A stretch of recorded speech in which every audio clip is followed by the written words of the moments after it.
just back up 1 second. That lower slide is another well from up in Dimmock. That's a well pad with 6 wells on it. It's not finished yet. When it's done, they'll be pulling in the sides of that.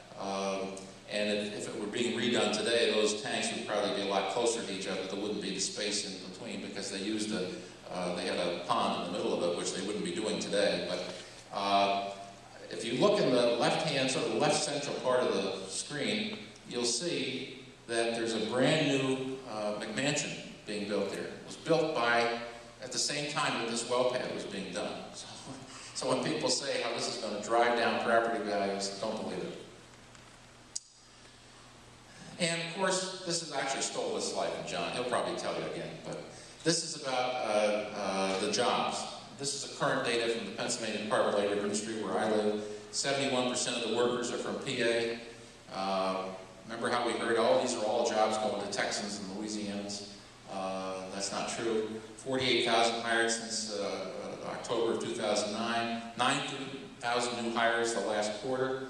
141,000 jobs related to Marcellus Shale core and ancillary industries.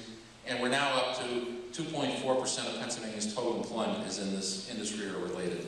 So this is having a major impact, and we're really just getting rolling. And by the way, if you go back to that slide, that's Linde Company building the new laser pipeline, which is going from the central part of Susquehanna County up through New Milford and connecting to the Millennium. And now there's another one, the Bluestone, that some of you are familiar with, that's being proposed as well.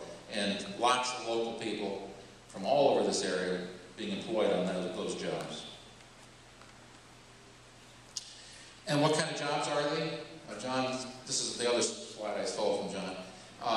You'll notice general office, general labor, heavy equipment, supervisors, land and realty types, semi-skilled techs, and all kinds of other people, from geologists to loggers, to engineers to inspectors.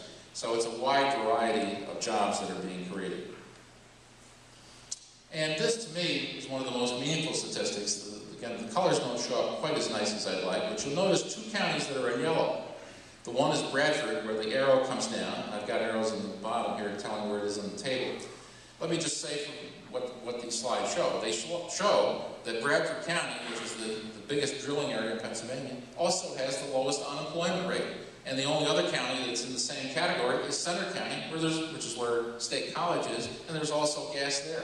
So we know what's happening. This wouldn't have been the case 5 years ago. No way. No way at all. So this is the real impact. And we know that there was an estimated $100 million in state and local taxes from the industry last year, another $300 million in taxes from indirect activity, $64 million in royalties to the state in Pennsylvania from drilling on state land. And in addition to that, all the costs of covering the monitoring through DEP is covered through the program, and gas companies spent more than $200 million on roads. And if you go up to Dimmock, you'll see some of the best darn roads you're going to find being built by gas companies. This is a finished well in Elk Lake School, Susquehanna County. And first of all, 2 things about this. One is, notice how the footprint is relatively small because this has all been brought in already. There are 2 wells, I think there's 2 wells on this, and it's already been brought in, so that's as big as the footprint is when it's done. It's surrounded by a nice landscape, and this is right behind the school, and this is paying part of that school bill. This is keeping them from having to raise taxes, and it's allowing them to pay for improvements to that school.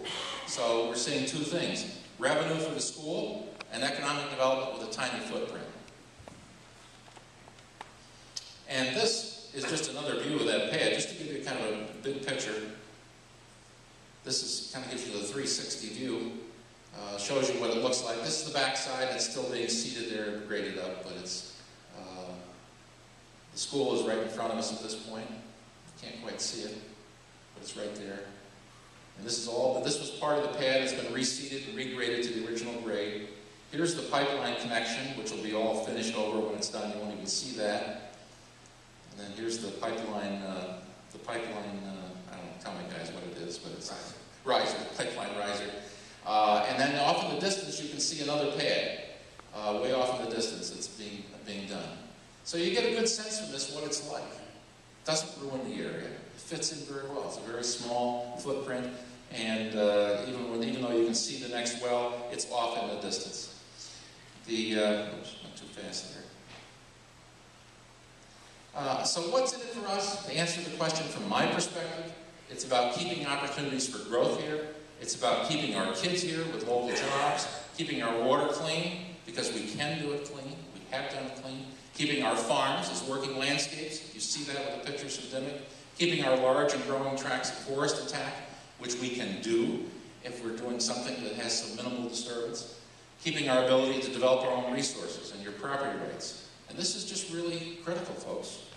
You know, this battle is a lot about property rights. Who owns your property? Do you, or does somebody from Philadelphia and New York own it? You know, you better think long and hard about that. And keeping our communities viable and affordable, and keeping the right to use the water we keep clean. You know, they keep talking about what is the special protection waters up here. Yes, it's special because we kept it clean. Now, don't punish us for that. That's part of the issue here. My last slide, before we go to the others, is another slide from Dimmick. This is that well I was telling you about. I'm actually taking the picture from the well pad that was this mega-producing well. And if you look closely in the center, you'll see an older ranch home right in the front. And behind it, the owner, and he also owns the place where the well pad is, obviously, he's building a brand new house behind the existing ranch home.